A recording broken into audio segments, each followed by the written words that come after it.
In this week, we'll be examining the role of the economy and ecology, the intersection of the economy and ecology overall. It fits really nicely between the work that we've previously done in looking at both branding in terms of consumerist movements, as well as the past week that we had on sustainable development and looking at some of the processes of both development and underdevelopment. Indeed, we can see this historical trajectory playing out in many of the articles from both last week as well as this week. For example, both the McDonald and the People's pieces looking at Melanesia and the Northwest Coast from last week.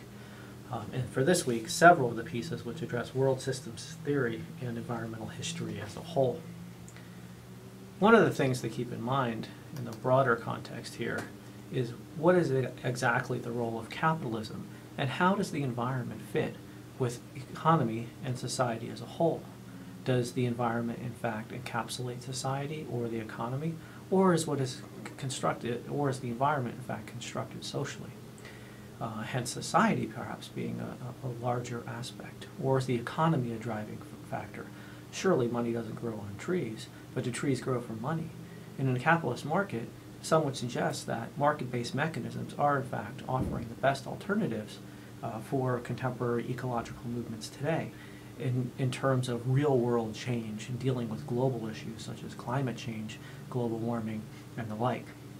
Or are there perhaps other ways to see this, such as a Venn diagram where you see overlapping notions of economy, ecology, and society, perhaps not only peripherally integrating with one another.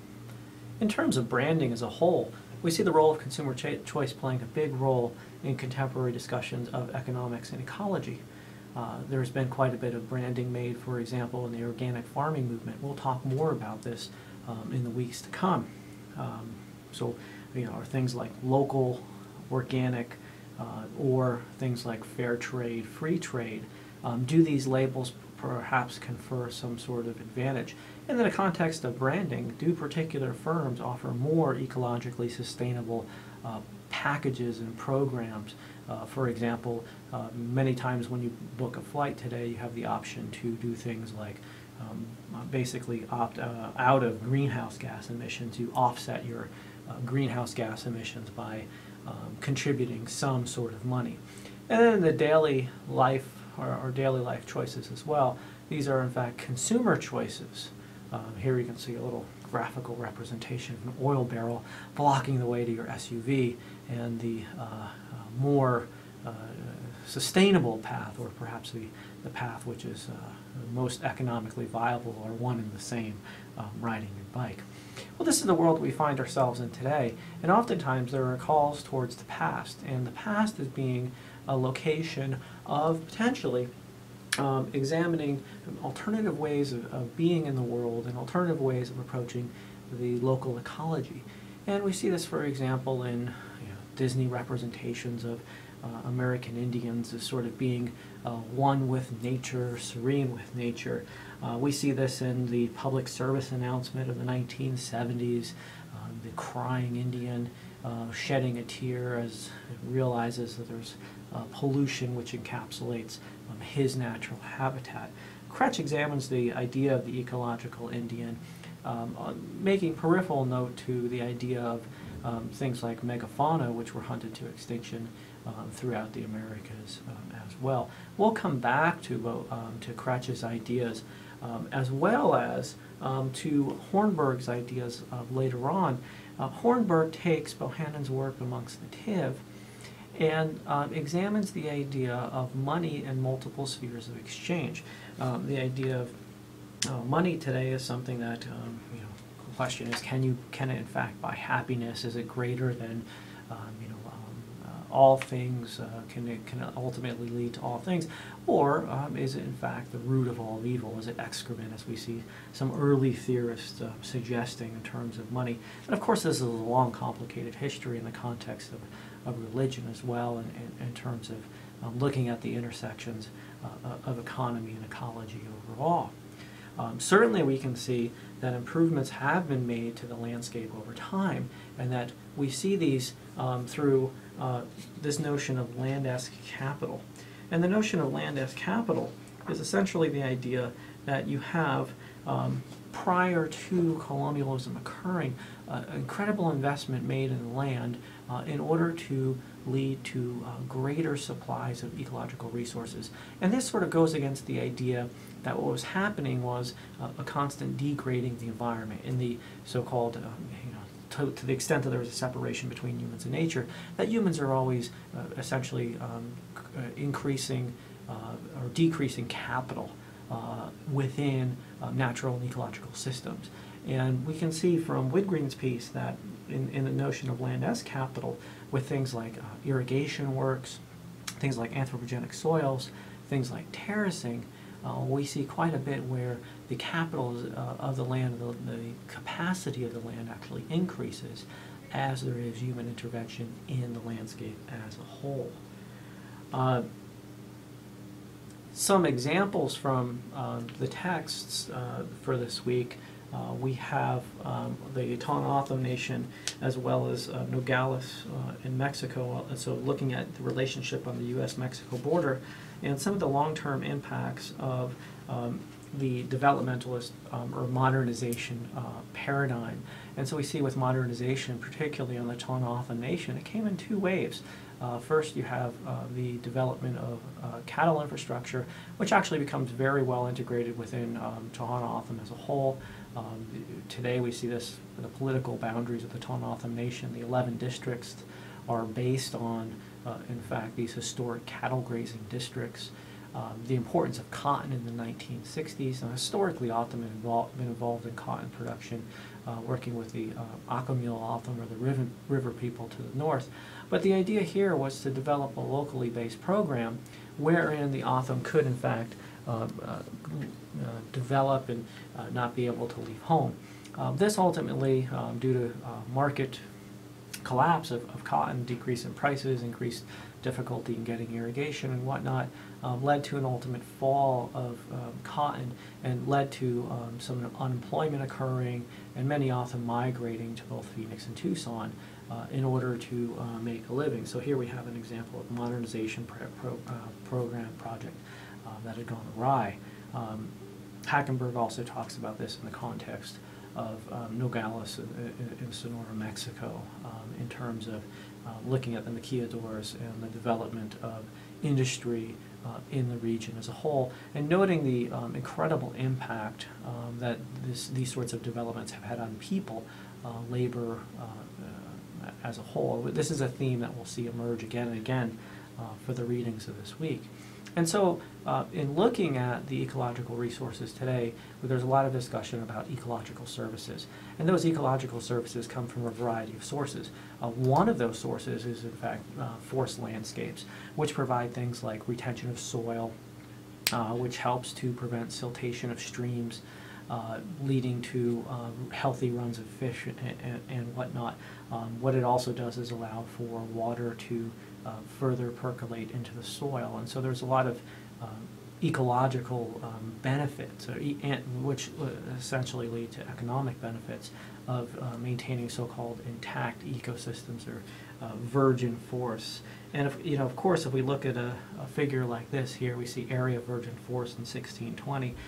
Of course, there are people who are modifying this landscape, who are living in this landscape. And so in a certain sense, this idea of this being a virgin forest or representative as such essentially erases any sort of Native American presence in what is today the contiguous United States. In fact, the stark reality, of course, is that we see massive deforestation taking place during the colonial era. North America and the Americas in general become a site of extreme resource exploitation in terms of forest and changing landscapes as a whole. And a lot of this deforestation is tied in with other projects of development. We see this in what is the Viceroy was historically called the Viceroyalty of Peru, what is today Bolivia, or specifically in Potosi, which historically was a major city This is a city that was larger in size than many urban centers in Europe, including Madrid and Rome and Paris. It had 120,000 people that were in the area in 1573, explicitly for the purpose of silver mining and supporting the silver mine as a whole. And what silver mining did and what it required was a tremendous amount of resources, particularly fuel. And so you start to see this driving processes of deforestation.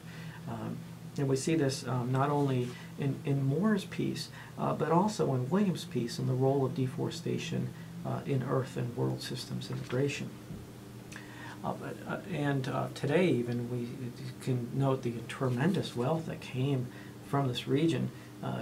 Here you can see a quote that's typically used referencing the incredible fortune of this particular region as a whole. Another major source or user of wood, of course, was sugar. And this transatlantic trade of sugar, slaves, and rum in the New World also fueled massive deforestation in the area, having requests for energy sources in order to do things like boil. And a lot of the processing that takes place with sugar has to take place at the given location. So there's a tremendous amount of resources which are needed, including human labor. And here, this really, in terms of strict economics, here we have the suggestion that, in fact, from an economic point of view, you have slavery being the sort of best economic option. Of course, this leads to a tremendous amount of human suffering, displacement, and diaspora from the African continent, and of course death a lot of times, even in the transatlantic journey to the Americas. And so really this brings us to, in trying to reconcile, if it's even possible to reconcile capitalism with, as an economic system, with ecology as a whole.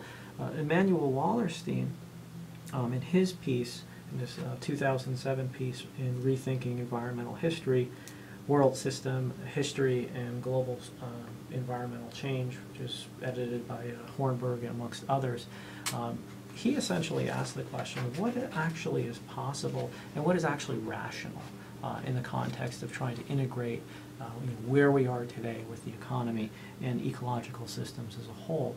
And essentially what he suggests is that it's going to come down to an ultimate discussion or debate between 2 or 3 different potential camps. The first of this is sort of the idea that sort of the existing status quo, which he doesn't really believe. He gives it 25 or 50 years. In capitalism, he essentially argues is on its way out.